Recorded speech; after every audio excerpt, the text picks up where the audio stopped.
Hello mga idol! Welcome to my channel. Kung bago ko pa lamang po sa aking channel, don't forget to click subscribe na po sa baba ng ating subscribe button. Pati na rin po, pa-click na rin po ng notification bell para ma-notify po tayo kung may mga bago po tayong uploads. So ngayon mga idol, panibago naman po tayong araw, panibago na naman po tayong tutorial. So ngayon ay ituturo ko po sa inyo mga idol ay kung paano po gumawa ng mga playlist po sa YouTube. Kasi para mabilis po makita ng mga viewers yung ating mga ginagawang mga video sa ating mga channel mga idol. So syempre para na rin po mas marami pa po maabot ng ating mga videos. So bago yan, intro po muna tayo mga idol. So, let's go!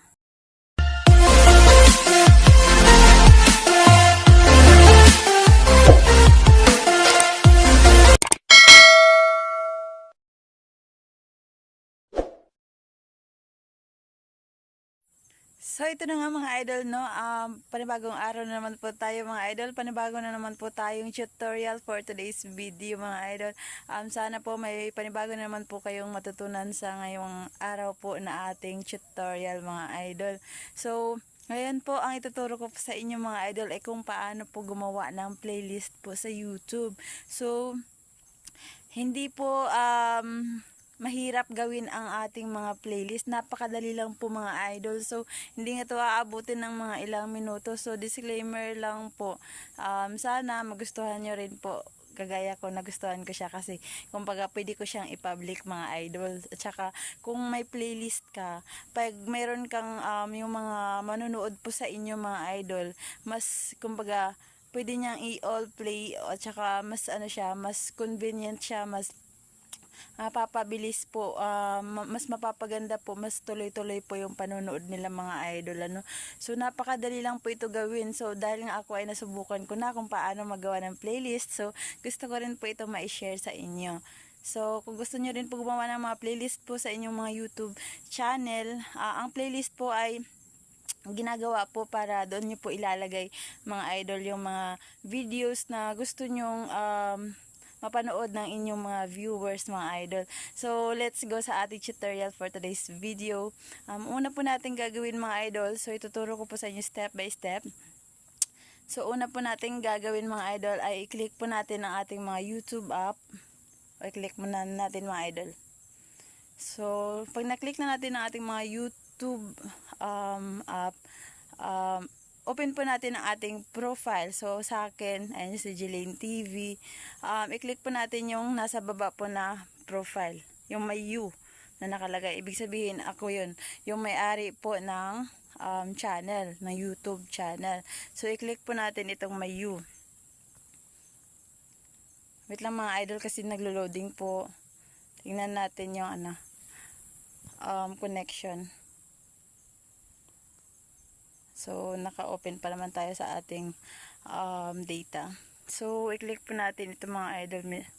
Pagka-click po natin ng ating profile mga idol, so, i-click po natin ang ating mga videos. So, ito yung arrow sa may right side. I-click po natin mga idol.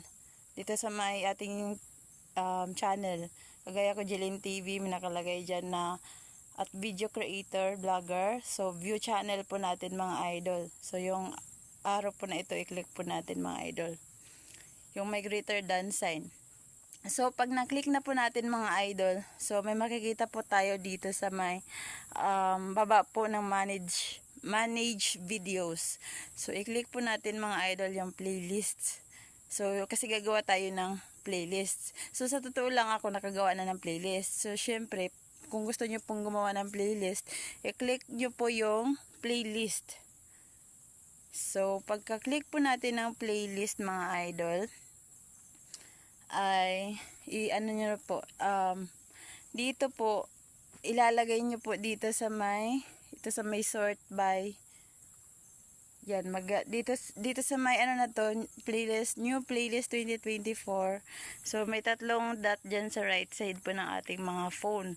So ako kasi nag-tutorial through cellphone lang po mga idol. So kahit wala tayong mga PC or mga laptop, pwede po tayong gumawa ng mga videos through cellphone. So i-click po natin itong tatlong dot mga idol. Tapos edit po natin. So pagka-edit natin yan, ayan, lalagyan po natin mga idol ng ating title.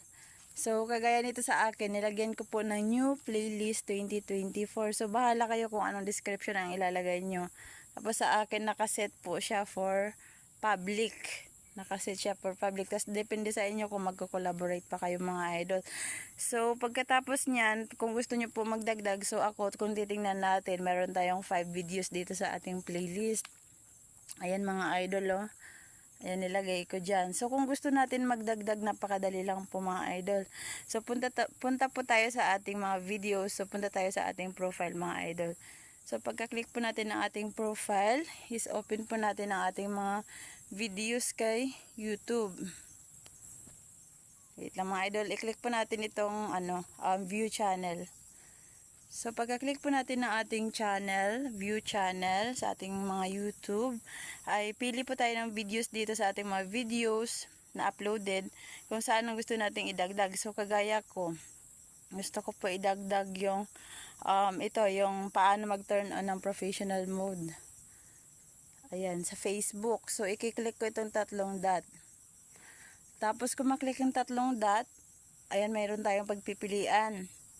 Yung play next in queue, save to watch later, save to playlist. So, dahil gusto natin magdagdag sa ating playlist, i-click po natin yung save to playlist. Ayan, pag na-click na po natin ang ating playlist, so may pagpipilian pa rin dito. Ako, halimbawa dito, gusto ko ang playlist ko, isa lang yung title niya. Ayoko nang paiba-iba kasi para magulo siya tingnan. So, gumawa ako ng isa lang. Ang nalagay ko dito ay New Playlist 2024. So, i-click ko ito. I-click ko yan.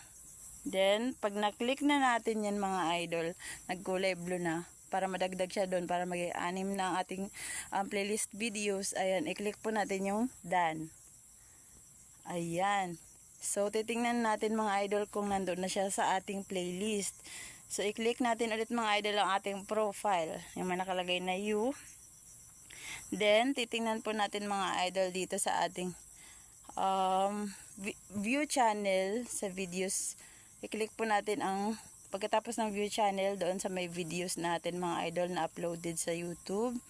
Then, tingnan po natin dito sa ating playlist.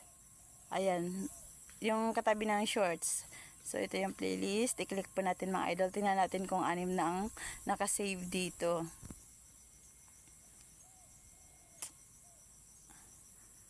Mga idol, hindi pa siya nag-refresh eh. So, tingnan natin mga idol sa ating playlist. Balik tayo sa ating view channel. Tapos, ang videos. Click po natin yung videos. Ay, yung playlist. Ito yung mga idol, yung playlist. Then, pagkatapos po ng playlist, ayan, tingnan na natin kung anim na sila. 1, 2, ayun na. Ayan na mga idol oh. Na-save na yung paano mag-turn on ng ating professional mode kay Facebook. Ayan na, napasok na siya sa ating playlist. Ayan na siya mga idol oh. Kung ibabak kasi natin oh, dito sa may playlist. Ayan, dyan na siya. Kikita na natin siya dyan oh. Click natin itong new playlist 2024 para ma-confirm kung na ito na yung mga playlist ko mga idol. Ayan. So, napakadali lang po mga idol mag-save ng playlist o gumawa ng playlist mga idol. Una, i-review ko lang, gagawa po na ang title. Kung anong title gusto nyo sa playlist nyo. So, sa akin, new playlist 2024. So, depende pa rin sa inyong mga idol kung anong gusto nyo ilagay na title sa inyong mga playlist. Tsaka depende sa inyo kung ihiwalay nyo or kung pag-isahin nyo lang. So, kung may bago po kayong natutunan mga idol, so don't forget po to click subscribe po sa ating subscribe button sa baba at paklik na rin po ng notification bell para ma-notify po tayo kung may mga bago po tayong upload. So thank you po for watching everyone. Hanggang dito lang po muna ang ating tutorial for today's video. Bye-bye!